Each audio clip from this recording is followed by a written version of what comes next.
UP विधानसभा चुनाव 2022 का आगाज करने के लिए बसपा सुप्रीमो मायावती आगरा पहुंच चुके। थोड़ी देर में बसपा सुप्रीमो मायावती आगरा के कोठी मीना बाजार से जनसभा को संबोधित करेंगे। आपको बता दें कि यूपी का आगरा जिला दलितों की राजधानी के साथ साथ बसपा का गढ़ रहा है। ऐसे में बसपा सुप्रीमो मायावती ने अपनी जनसभा की शुरुआत आगरा से की है। वहीं बसपा सुप्रीमो मायावती की एक झलक पाने के लिए बसपा कार्यकर्ताओं में काफी जोश है, लेकिन कोविड प्रोटोकॉल के चलते केवल पास धारकों को पंडाल में प्रवेश करने की अनुमति दी। बसपा सुप्रीमो मायावती का संबोधन शुरू होने जा रहा है। आइए सुनते हैं क्या कुछ करेंगे बसपा सुप्रीमो मायावती। सभा को संबोधित करें आदरणीय बहन।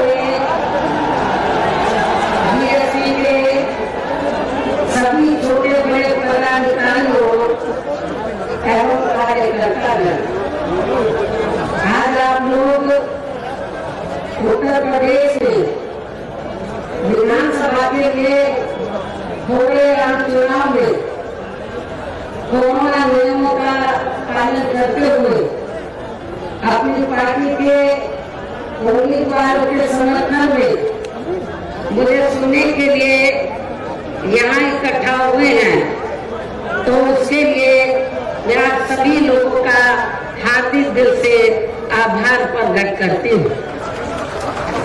और अब मैं सबसे पहले अपनी पार्टी के संबंध में ये कहना जरूरी समझती हूँ कि हमारी पार्टी ये चुनाव उत्तर प्रदेश की लगभग सभी विधानसभा की सीटों पर अकेले अपने बलबूते पर ही पूरी तैयारी व दमदारी के साथ यहाँ सन 2007 की तरह फिर से अपनी पार्टी की पूर्ण बहुमत की सरकार बनाने के लिए लड़ रही है,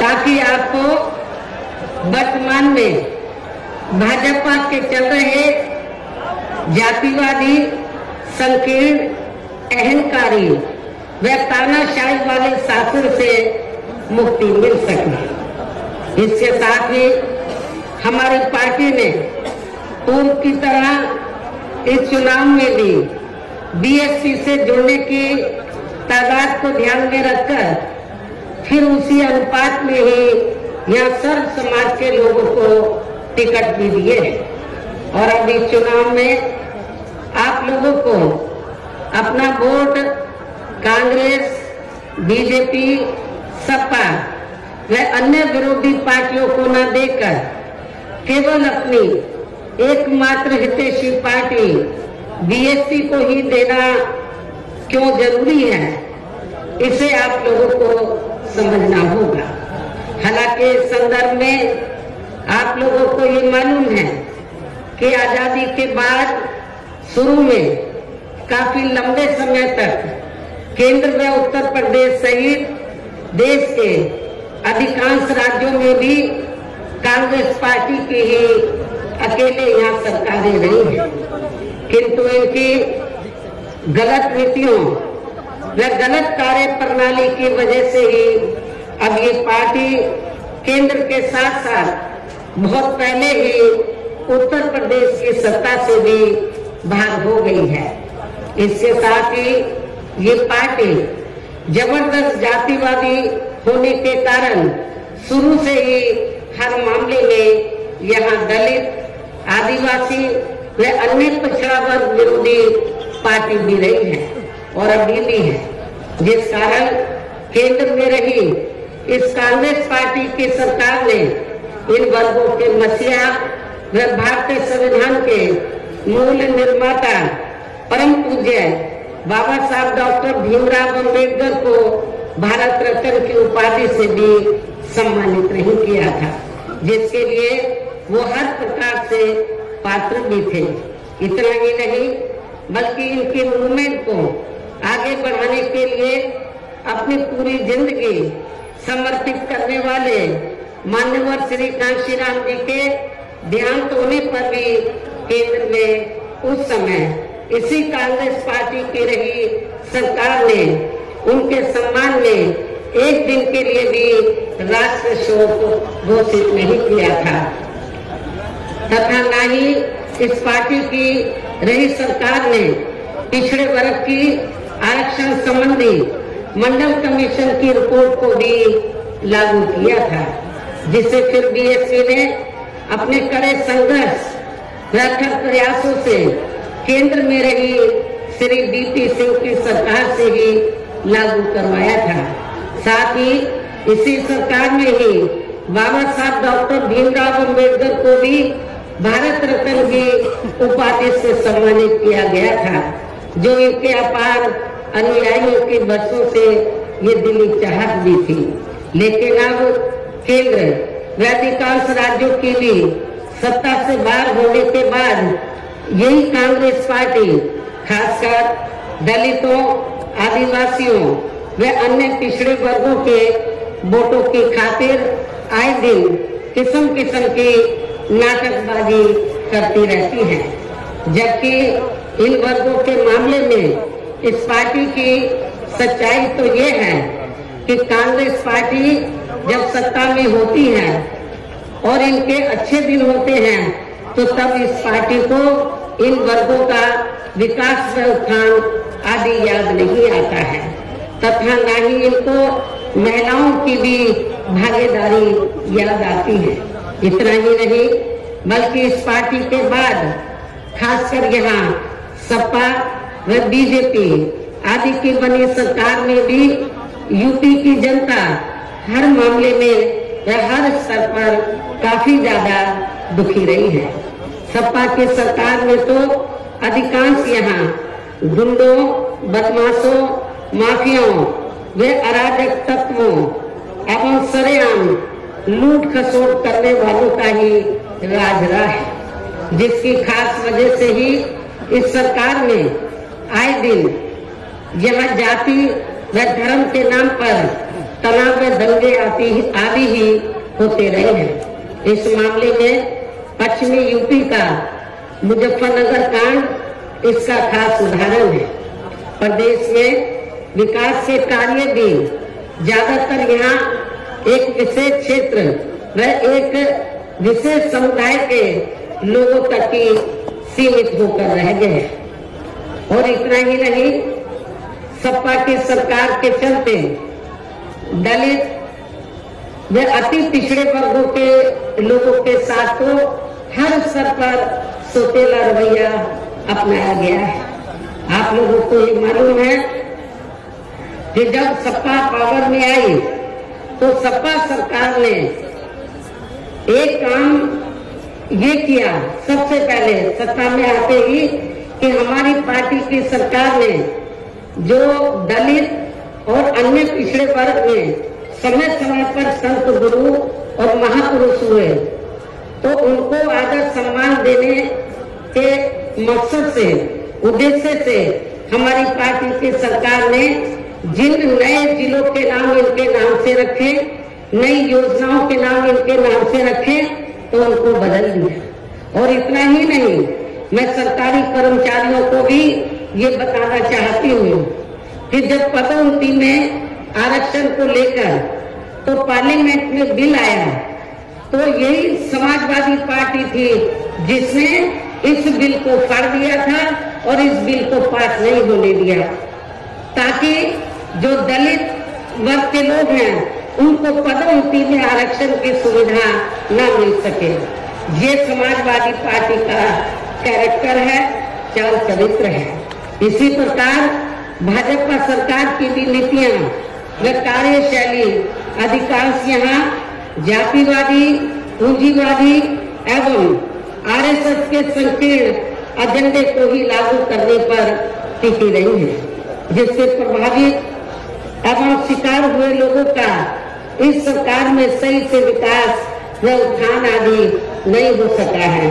साथ ही इनका हर स्तर पर काफी ज्यादा उत्पीड़न भी किया गया है। धर्म के नाम पर हमेशा यहाँ तनाव व नफरत आदि का वातावरण भी बना रहा है।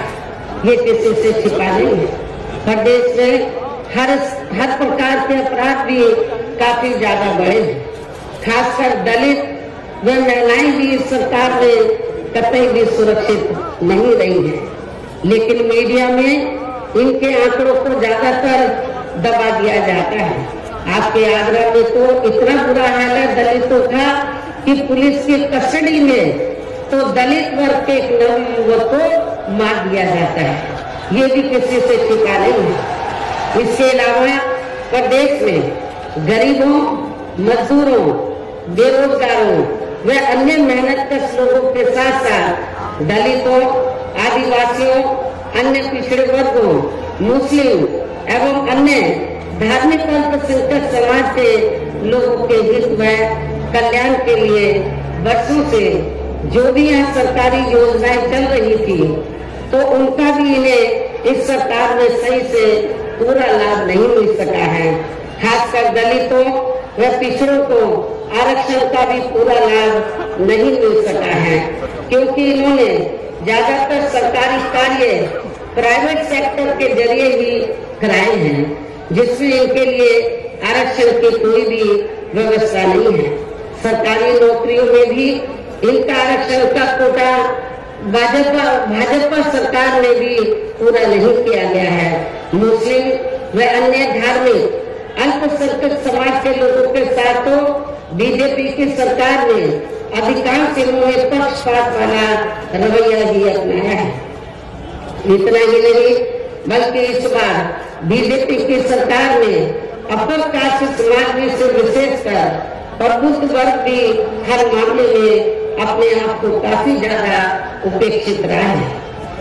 इसके अलावा इनके गलत आर्थिक नीतियों के कारण यहाँ गरीबी, बेरोजगारी व महंगाई आदि भी काफी ज्यादा बढ़ी है। खासकर चुनाव घोषित होने से पहले तो डीजल, पेट्रोल व रसोई गैस आदि की आए दिन बढ़ी कीमतों ने भी जनता की काफी ज्यादा मुश्किलें बढ़ाई हैं। और ऐसा लगता है कि चुनाव खत्म होने के बाद उन्हें इनकी कीमतें बढ़ा दी जाएंगी। इसके साथ साथ उत्तर प्रदेश सहित पूरे देश के किसान भी केंद्र सरकार की गलत नीतियों के कारण काफी ज्यादा दुखी व परेशान रहे हैं और अभी भी परेशान है।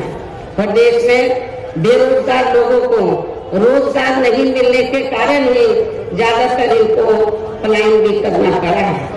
आप लोगों को ये मालूम है, आजादी के बाद कांग्रेस पार्टी लंबे अरसे तक यहाँ सत्ता में रही, लेकिन यहाँ रोटी के साधन नहीं मिलने के कारण बड़े पैमाने पर इनका पलायन हुआ। ये लोग पलायन करके चले गए और इसके साथ ही जब बीजेपी पावर में आई तो आप लोगों को मालूम है कि ये सिलसिला जारी रहा और कोरोना काल में जो लोग बाहर के राज्यों से वापिस आ गए, जब उनको रोजी के साधन नहीं मिले तो उन्हें पुनः पलायन करना पड़ा। मुजफ्फरनगर में भी बड़े पैमाने पर सपा सरकार ने लोगों को पलायन करना पड़ा। तो ये तीनों पार्टियों की जो सरकारें हैं, चाहे कांग्रेस सत्ता में रही हो, चाहे समाजवादी पार्टी, चाहे बीजेपी, इन सभी पार्टियों की सरकारों में किसी न किसी कारणवश जो दुखी पीड़ित लोग हैं, खासकर बेरोजगार लोग हैं, उनको पलायन करना पड़ा है। इस प्रकार से इन सभी विरोधी पार्टियों की बड़ी सरकारों में शुरू से ही यहाँ यूपी की जनता काफी ज्यादा दुखी व परेशान रही है। खासकर कोरोना महामारी के दौरान तो इन सभी की हालत और भी ज्यादा खराब हो गई है।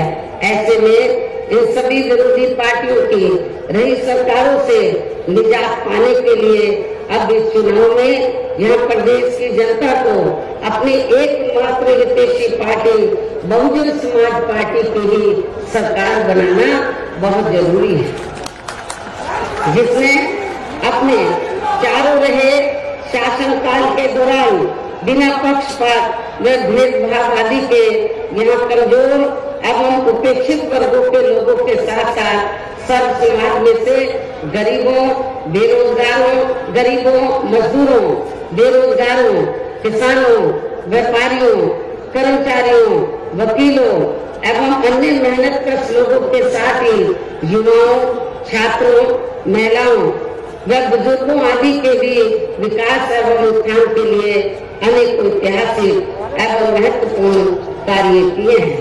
इसके अलावा बीएसपी की रही सरकार ने दलित एवं अन्य पिछड़े वर्गों में जन्मे अपने महान संतों, गुरुओं व महापुरुषों आदि को भी विभिन्न रूपों में पूरा आदर सम्मान दिया गया है, जिनकी यहाँ सभी विरोधी पार्टियों की रही सरकारों में काफी ज्यादा उपेक्षा की गई है।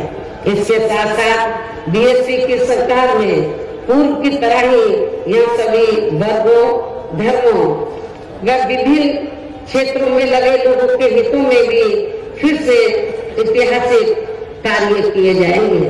प्रदेश में विशेषकर गरीबी व बेरोजगारी आदि को दूर करने के लिए जरूरी कदम उठाए जाएंगे और ये हमारी सरकार का इस बार भी मुख्य एजेंडा होगा। साथ ही किसी भी मामले में किसानों को भी निराश नहीं होने दिया जाएगा। इसके अलावा आपके इस क्षेत्र के जो भी आपके आगरा मंडल में तो सभी जिलों में जो भी स्थानीय समस्याएं होंगी तो उन्हें भी जरूर दूर किया जाएगा। वैसे आप लोगों को मालूम है कि आगरा और फिरोजाबाद में तो जो यहाँ स्थानीय कारोबार चल रहे हैं इनकी कुछ समस्याएं हैं तो उनको भी दूर किया जाएगा। ये भी मैं आप लोगों को विश्वास दिलाना चाहती हूँ। साथ ही केंद्र व यूपी सरकार के भी विवादित, इसके साथ ही केंद्र व यूपी सरकार के भी विवादित नियमों व कानूनों को यहाँ जल्दी से लागू नहीं होने दिया जाएगा। इतना ही नहीं बल्कि बीएसपी की रही सरकार ने जिन महान संतों, गुरुओं एवं महापुरुषों आदि के आदर सम्मान में या उनके नाम पर जनहित की जो अनेकों योजनाएं शुरू की गई थी, साथ ही नए जिलों के नाम भी रखे गए थे, तो उन्हें अधिकांश, जैसा कि मैंने आप लोगों को बताया कि उन्हें अधिकांश सपा सरकार द्वारा बदल दिया गया है, जिससे उनके प्रति इनके हीन व जातिवादी मानसिकता भी साफ झलकती है तथा जिन्हें फिर बीएसपी की सरकार बनने पर जरूर बहाल कर दिया जाएगा। इसके साथ साथ बीएसपी की रही सरकार ने सर्व समाज के व विभिन्न क्षेत्रों में लगे लोगों के हितों में जो अनेकों महत्वपूर्ण व ऐतिहासिक फैसले लिए गए थे, जिन्हें सत्ता परिवर्तन होने पर बाद में सपा व बीजेपी की सरकार ने ज्यादातर दरकिनार कर दिया है, तो उन्हें भी फिर से शुरू किया जाएगा। इसके साथ ही बीएसपी की सरकार बनने पर यह बीजेपी व सपा आदि के शासनकाल की तरह कानून व्यवस्था को किसी भी कीमत पर खराब व लचर नहीं होने दिया जाएगा और हर स्तर पर कानून द्वारा कानून का राज कायम किया जाएगा। जाति व धर्म के नाम पर यहाँ लोगों का किसी भी प्रकार से शोषण व उत्पीड़न आदि नहीं होने दिया जाएगा। खासकर कानून व्यवस्था को बेहतरीन बनाने के लिए विशेष अभियान के तहत व दलगत राजनीति से ऊपर उठकर यहाँ गुंडों, बदमाशों, माफियाओं व अन्य अपराधिक एवं अराजक तत्वों को भी जेल के सलाखों में ही भेजा जाएगा।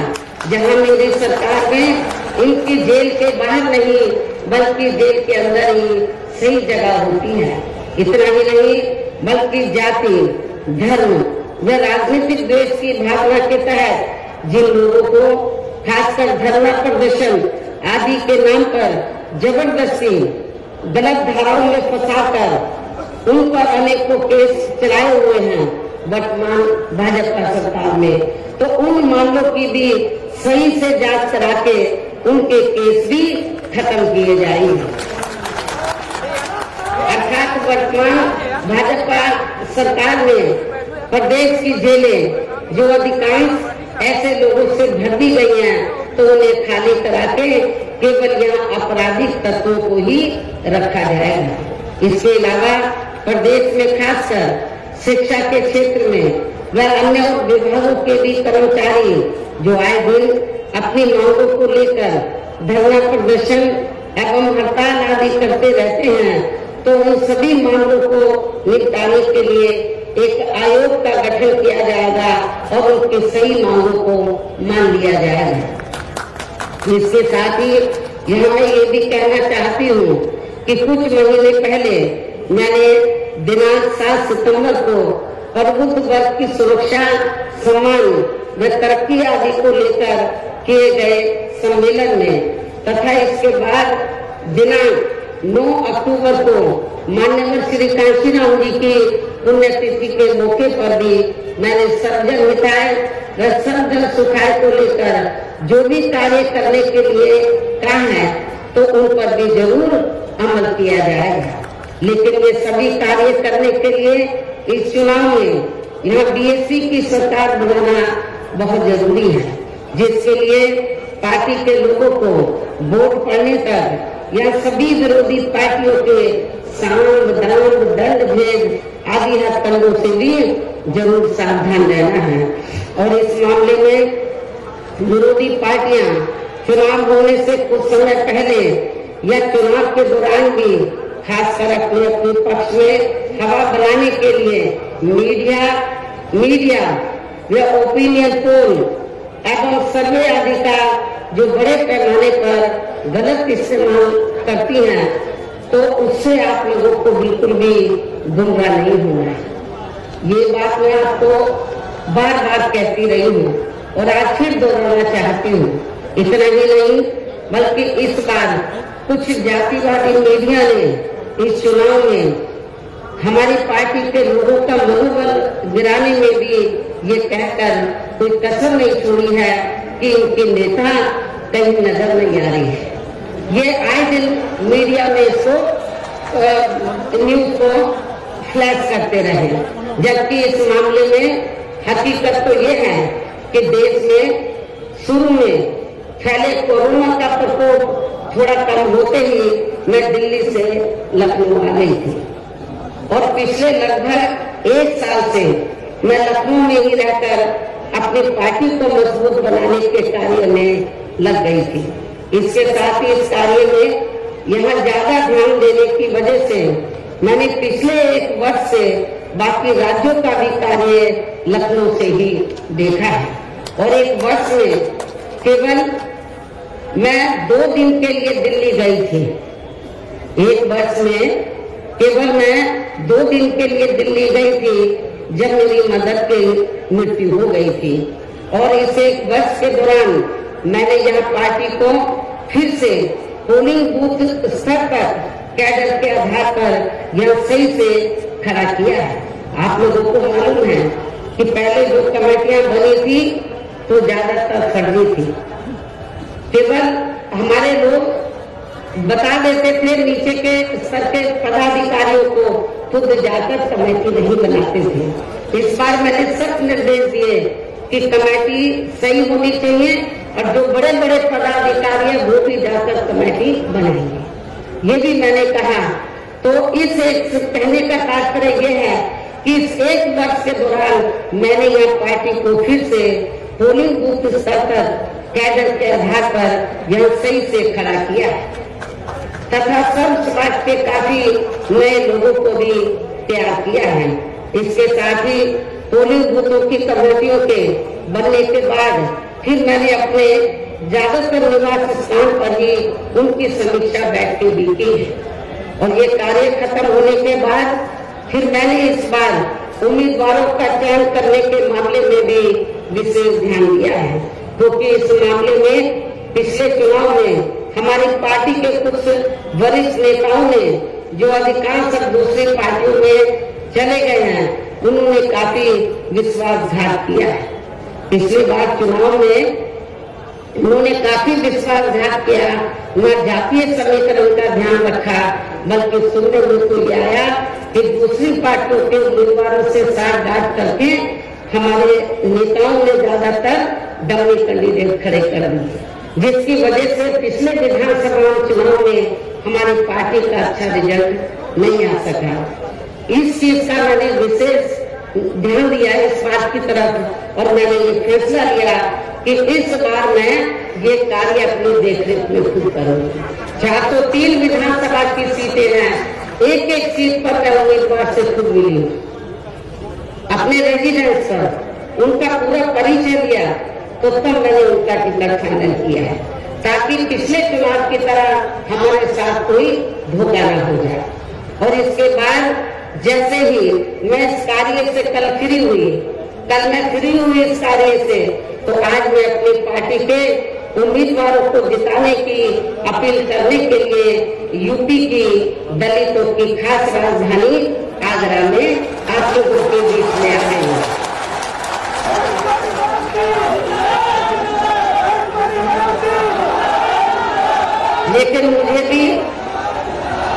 लेकिन मुझे भी पूरे यूपी में अपने खासकर दलित वर्ग के लोगों पर ये नाज है कि वे मीडिया के दुष्प्रचार पर कि इनके नेता कहाँ हैं उससे कतई भी गुमराह नहीं हुए और अपने कार्य में पूरे जी जान से डटे रहे,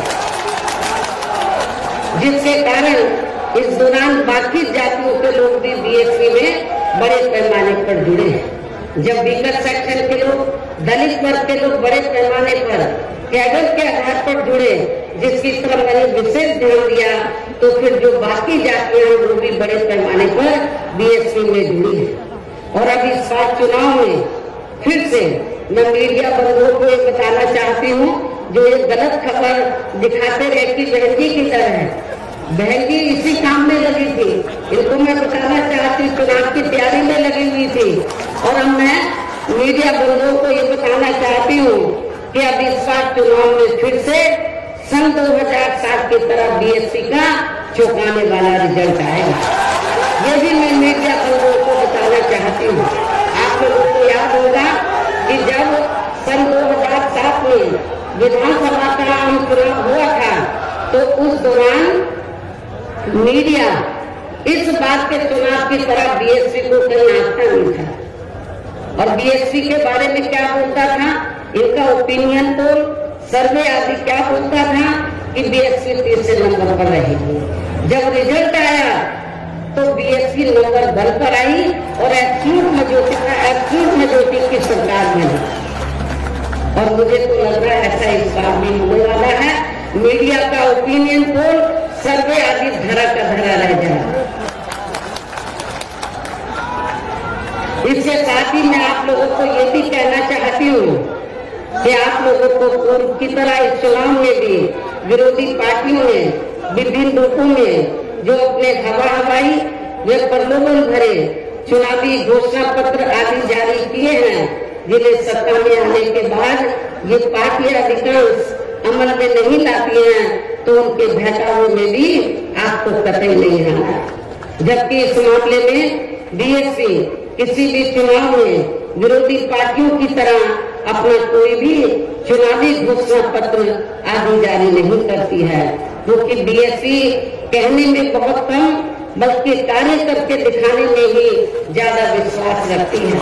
और ऐसा हमने यहाँ यूपी में अपने चारों रही सरकारों के दौरान करके भी दिखाया है।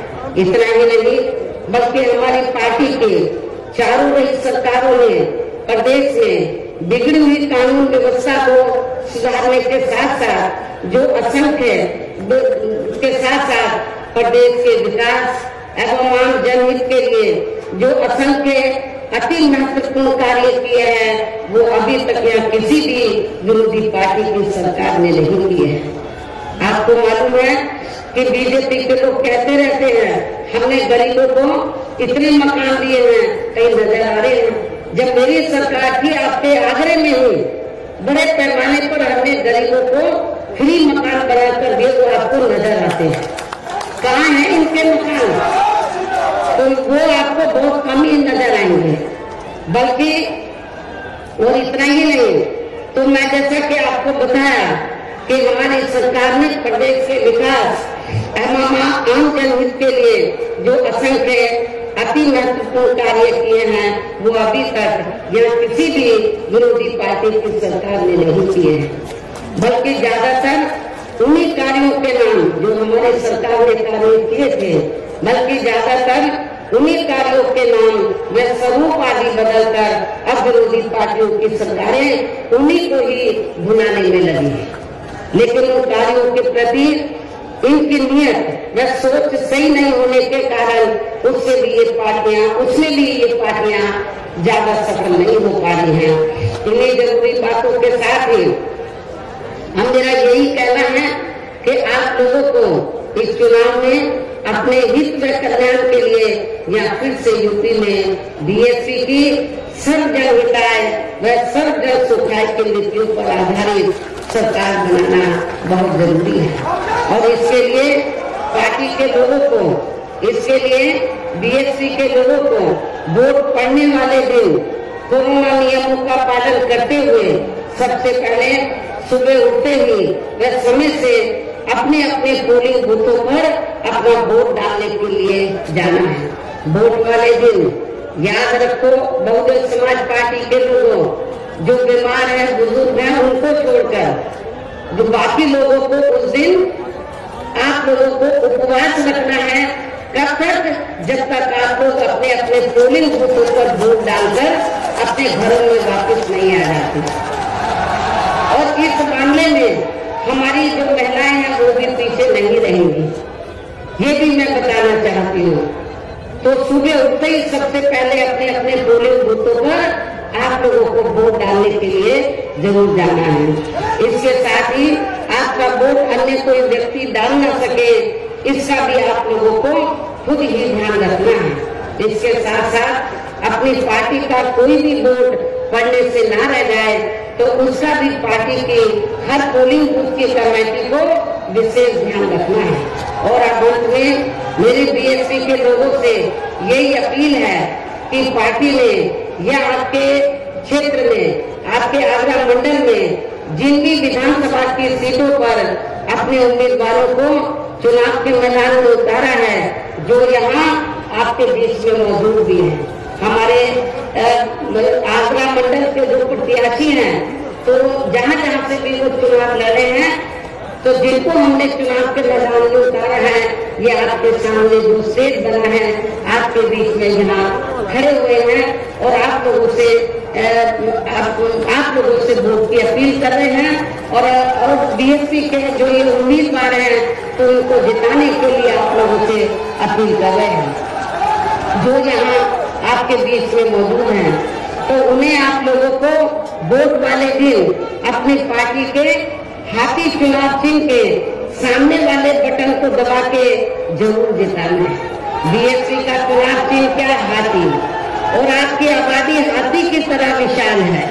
आप लोगों को अपनी विशाल आबादी को ध्यान में रखकर, आपका वोट बहुत ज्यादा है, आप लोगों को हाथी चुनाव चिन्ह के सामने वाले बटन को दबाकर इनको जरूर कामयाब बनाना है। अपनी पार्टी के लोगों को, जो जिम्मेदार लोग हैं, उनको ये बताना है, इस क्षेत्र, इस मंडल के लोगों को, कि बीएसपी ने अपनी सरकार के दौरान जो कार्य किए हैं, मेरे ख्याल आजादी के बाद किसी भी पार्टी की सरकार ने उतने कार्य नहीं किए हैं। चाहे डेवलपमेंट का मामला है, चाहे लॉ एंड ऑर्डर का मामला है। और इतना ही नहीं, जिन हमारे संतों, गुरुओं और महापुरुषों को बरसों से आदर सम्मान नहीं मिला था, उन्हें भी हमारी पार्टी की सरकार ने पूरा पूरा आदर सम्मान दिया है। और जब आप लोग लखनऊ जाते हैं, पहले का लखनऊ आप लोगों ने देखा होगा और मेरे सत्ता में आने के बाद का लखनऊ देखा होगा। लोग बाहर के राज्यों से आते हैं, विदेशों से आते हैं, कहते हैं कि ये तो लखनऊ की तस्वीर बदल गई, लखनऊ की तस्वीर बदल गई। और इतना ही नहीं, आपके आगरा मंडल में भी मैंने काफी काम किया। लोग कहते हैं कि मथुरा धार्मिक स्थल है, मथुरा जिला में मंदिर है, मस्जिद है, गुरुद्वारे हैं, बौद्ध विहार है, सब हैं, लेकिन उसको, उस धार्मिक स्थल को, उस जिले में विभिन्न धर्मों को मानने वाले लोग रहते हैं, विभिन्न धर्मों के, लेकिन उस जिले का जो थोड़ा घना विकास हुआ मेरी सरकार में हुआ, उसके बाद मथुरा जिले का कोई विकास नहीं हुआ है। ये भी मैं मथुरा के लोगों को बताना चाहती हूँ। केवल मीडिया में हवाई बातें करते रहते हैं और लोगों को धर्म की आड़ में उनके जो भावनाएं हैं, तो उनकी भावनाओं की आड़ में तो लोगों का वोट लेने का प्रयास करते हैं, लेकिन हकीकत में जमीनी तौर पर वहाँ पर कोई विकास का काम वर्तमान भारतीय जनता पार्टी के सरकार में नहीं हुआ है।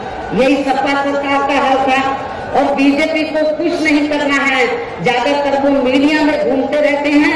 विकास के कार्य आप लोगों ने देखे हैं, कहीं आपको विकास नजर आया आप लोगों का? अपना पूरे 5 साल के अंदर कोई आपका विकास नहीं हुआ। आप लोगों के साथ जुल्म जाती हुई है। विकास किनका हुआ है? जो बड़े बड़े पूंजीपति हैं, जो बड़े बड़े धन्ना सेठ हैं, जो आरएसएस के लोग हैं, उनका विकास हुआ है। आप लोगों का विकास नहीं हुआ है। यदि आप लोग चाहते हैं कि आप लोगों का विकास हो, सर्व समाज का विकास हो, तो आप सभी धर्मों के लोगों का विकास हो, सभी जाति के लोगों का विकास हो, तो फिर आप लोगों को बहुजन समाज पार्टी के आगरा मंडल से जो हमने अपने प्रत्याशी चुनाव के मैदान में उतारे हैं, तो उन्हें अब आप लोगों को वोट वाले दिन अपनी पार्टी के हाथी चुनाव चिन्ह के सामने वाले बटन को दबा के जरूर जिताना है। और फिर से आपको यहाँ सन 2007 की तरह ही बीएसपी की अपनी पूर्ण बहुमत की सरकार जरूर बनाना है। तभी फिर प्रदेश में यहाँ अमन चैन कायम होने के साथ साथ सभी धर्मों व वर्गों के लोगों का भी सही से विकास व उत्थान आदि हो सकता है। साथ ही यहाँ अन्याय, अपराध, भय व भ्रष्टाचार मुक्त एवं विकास युक्त वातावरण भी पैदा हो सकता है। और तभी फिर यहाँ परम पूज्य बाबा साहब डॉक्टर भीमराव अम्बेडकर एवं मान्यवर श्री कांशीराम जी आदि का भी सपना सही साकार हो सकता है। और इस उम्मीद के साथ ही अब मैं यही कहना चाहूंगी, क्या कहना चाहूंगी कि अब आपको हर पोलिंग बूथ को जिताना है, बीएसपी को सत्ता में लाना है। आप लोगों को हर पोलिंग बूथ को जिताना है, बीएसपी को सत्ता में लाना है। इस विश्वास के साथ ही अब मैं पुनः अपनी पार्टी के उम्मीदवारों को जिताने की पुरजोर अपील करते हुए अपनी बात यही समाप्त करती हूँ। जय भीम, जय भारत।